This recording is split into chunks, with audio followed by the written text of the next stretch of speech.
नमस्कार दोस्तों, गेहूं और सरसों उगाने वाले किसानों का खर्चा बहुत ज्यादा घट जाएगा, पैदावार बढ़ जाएगी यदि आपने किसान अमरजीत जी की पूरी बात सुन ली तो और उस बात को अप्लाई किया, यानी कि उस बात को प्रैक्टिकली लागू करेंगे तो। किसान अमरजीत सिंह एक्सपेरिमेंट करते रहते हैं, ऑर्गेनिक खेती भी करते हैं और रासायनिक खेती का भी इन्हें अनुभव है। और इनका अनुभव ये है, गेहूं में किसान जितना ज्यादा यूरिया और डीएपी डालते हैं उसकी जरूरत नहीं है। बहुत कम यूरिया, बहुत कम डीएपी और कुछ थोड़ी सी और चीजें डालकर गेहूं की जबरदस्त पैदावार ली जा सकती है और पानी भी आधा लगेगा, ये अनुभव है इनका। सरसों की भी ऐसी ही कहानी है। तो ये जो बात बताने वाले हैं, मेरी रिक्वेस्ट है पूरी बात जरूर सुने और उन्हें हो सके तो अपने खेत में लागू करने की कोशिश करें। इनका ये प्रैक्टिकल अनुभव है, साबित करके दिखाया है सालों तक, तो इसको लागू करने में डरने की जरूरत नहीं है। खर्चा घटने वाला है, पैदावार बढ़ने वाली है। तो चलिए शुरू करते हैं।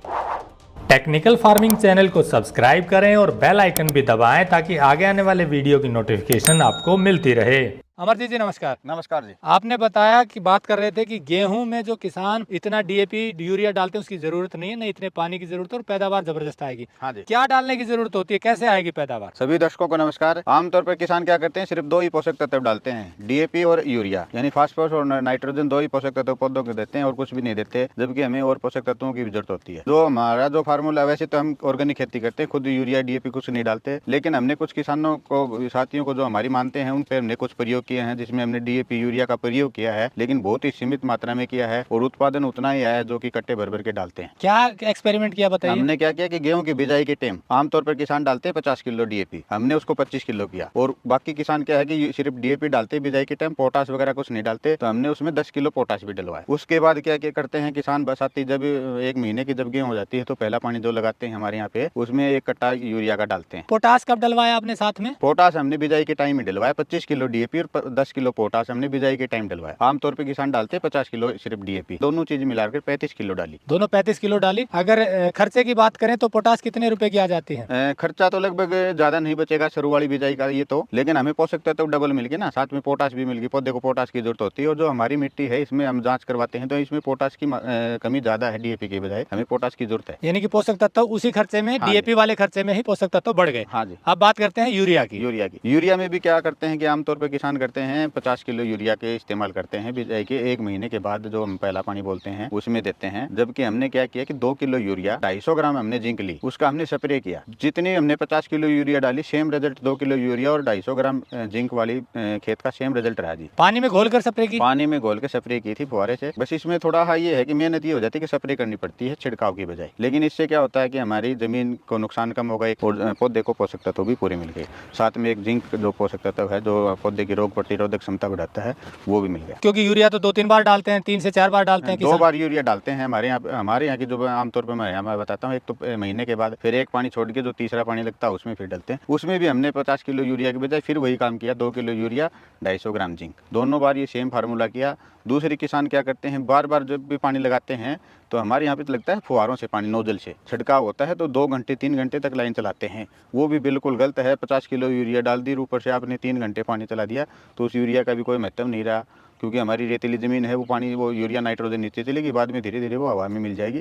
तो उस 1 घंटे से ज़्यादा पानी नहीं चलाएं, हर 15 दिन के बाद दे दें। पानी आप महीने में दे रहे हो तो उसको 15 दिन में कर दीजिए, पानी की मात्रा आधी कर दीजिए, यानी कि कम तीसरे हिस्से का पानी दे जो अभी दे रहे हैं। हाँ जी, आप दे रहे हैं। अब हमारे आमतौर पर 2 घंटे से कम तो कोई किसान नहीं देता, कुछ किसान 3 घंटे तक नोजल चलाते हैं, जो कि हमारे फायदे की बजाय नुकसान होता है। आप 1 घंटे पानी चलाइए, फसल को कुछ नहीं होगा, ये हमारी जिम्मेवारी है। आप ज़्यादा नहीं ना तो 1 एकड़ में ये करके देख लीजिए, ये प्रयोग आपकी फसल भी दूनी होगी और पानी की बचत भी होगी। तो आपने बताया बाद में स्प्रे करवाया लस्सी का, आपने लस्सी का स्प्रे करवाया जब हमारे बाल निकलने से पहले की जो स्टेज आती है, उस टाइम पोटे में बोलते हैं बाल पौधे को, उस टाइम पर हमने 5 लीटर लस्सी, 1 एकड़ में 5 लीटर लस्सी की हमने स्प्रे करवाई। उसका भी बड़ा अच्छा रिजल्ट आया जी उसके अंदर। एक तो जी मैं तो जो पिछले 4 साल से ही खेती कर रहा हूँ, ऑर्गेनिक कर रहा हूँ। उससे पहले मेरे पिताजी जो खेती करते थे, कभी भी 1 घंटा से 59 मिनट में लाइन बंद कर दी होगी, लेकिन 1 घंटा 1 मिनट लाइन नहीं होने दी। और यूरिया 2 किलो तो नहीं, लेकिन चाचा से आधी डालते थे, आधा कट्टा एक बार, आधा कट्टा एक बार। जबकि मेरे चाचा था वो 1 कट्टा एक बार, 1 कट्टा एक बार, 2 कट्टे यूरिया डालते थे। और मेरे पिताजी DAP भी आधी डालते थे, लेकिन उनसे हमेशा गेहूं हमारी प्लस रही। तो उसका मेन कारण ये था कि यूरिया की बजाय पानी कम लगाते थे, और पौधे में जो ज्यादा पानी लगाएंगे पौधे में पीलापन आ जाएगा, जड़ों में गलन आ जाएगी, पीलापन आ जाएगा, तो वो पौधा रिकवरी नहीं कर पाएगा, ग्रोथ नहीं कर पाएगा। पौधे को हरा रहना जरूरी है, या वो हम नाइट्रोजन से रखें या उसमें पानी की मात्रा थोड़ी कम करके रखें। हरा रहेगा तो प्रकाश संश्लेषण से उसमें खुराक अच्छी बनेगी, तो पौधा अपने आप चलेगा। ये तो बात आपने बताई रेतीली मिट्टी में जो गेहूं उगाते हैं। जो काली मिट्टी में उगाते हैं उनके लिए क्या है? काली मिट्टी में भी पानी तो हमें मतलब सोच समझ के ही देना चाहिए। पानी काली मिट्टी में तो हमारी मिट्टी में 15 दिन में पानी देते हैं,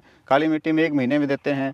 तो पानी की वहाँ पे भी थोड़ी सी कमी रखो पानी की। अगर पेड़ में हल्की सी पानी की कमी रहेगी तो पेड़ पीला पड़ेगा ही नहीं, ग्रीन रहेगा तो उसके में प्रकाश संश्लेषण की क्रिया पूरी तरह अच्छी तरह रहेगी और पौधा कभी भी खराब नहीं होगा। और जो बाकी चीजें बताई, बाकी मतलब जो यूरिया डालने का तरीका है, ये काली मिट्टी हो चाहे रेतीली मिट्टी हो, एक ही तरीका रखो। आप 2 kilo urea, 250 gram zinc spray कीजिए 50 किलो की बजाय। आप 1 किले में करके देख लीजिए, किसी भी किसान का उत्पादन में कोई भी कमी नहीं आएगी। और एक और तरीका बताते हैं कि DAP न डाल के सिंगल सुपर फास्फेट डाल सकते हैं, वो क्या तरीका है? हाँ, किसान साथी SSP डाल सकते हैं। उससे किसान को पैसे की तो बचत नहीं होनी, क्योंकि 3 गुना ज्यादा डालनी पड़ती है वो, और साथ में उसमें थोड़ी यूरिया भी डालनी पड़ती है। उससे किसान को जमीन खराब होने से बच जाएगी, क्योंकि जो DAP जो बनाई जाती है वो एक रासायनिक प्रक्रिया द्वारा बनाई जाती है, उसमें एसिड भी होता है।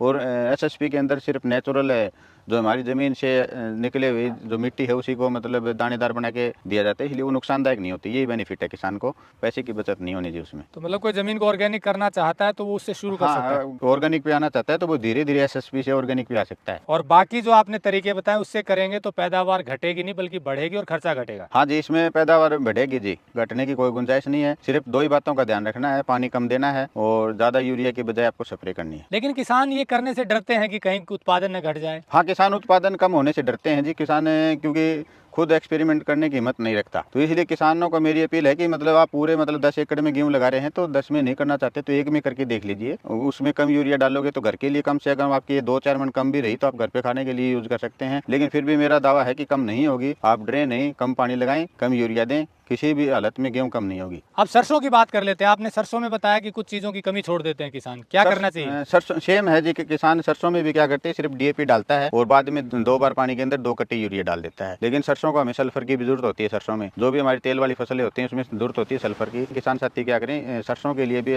DAP की मात्रा आधी कर दें, 7-8 किलो उसमें पोटाश ऐड कर दें, साथ में 5 किलो सल्फर जरूर करें। सल्फर के में तना गलन का रोग आता है, वो सल्फर की कमी से आता है, तो अगर हम सल्फर डाल देंगे तो सरसों में वो तना गलन का रोग से मुक्ति मिल जाएगी।